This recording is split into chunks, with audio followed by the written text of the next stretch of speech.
Loan কখন পাবে?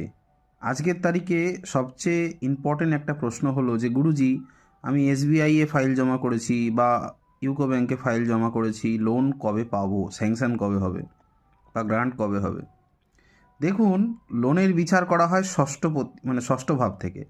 ষষ্ঠপতি আপনার জন্মছকে মানে D1 চার্টে যেটা ষষ্ঠপতি, সে গোচরকালীন অর্থাৎ ট্রানজিটকালীন আপনার যদি জন্মছকে নবম ভাব, একাদশ ভাব, দ্বিতীয় ভাবের ওপর দিয়ে গোচর করে, তখন আপনি লোন পাবেন। কখনো কখনো প্রথম ভাবের ওপর দিয়েও গেলে পান। তবে লোন পেতে গেলে একটা কন্ডিশন তো থাকা দরকার, আপনি দিতে পারবেন কিনা, চোকাতে পারবেন কিনা, তবে তো ব্যাংকওয়ালারা লোন দেবে।